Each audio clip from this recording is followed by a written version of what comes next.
halimbawa po, example na lang po, yung mga telco, di po ba lahat po tayo ngayon gumagamit po ng cellphone. So ang laki-laki po ng kita ng mga telcos.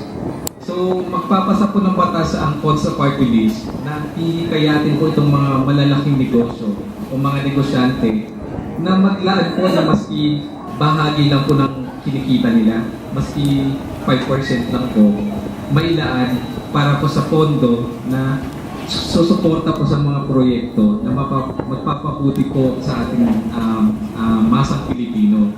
Sabihin na po dyan yung para po sa mga libreng healthcare po natin, environmental protection, sana yung i-encourage po natin na sa malalaking negosyante na to give back to the communities, na bigyan din po ng konting pasasalamat ang masang Pilipino.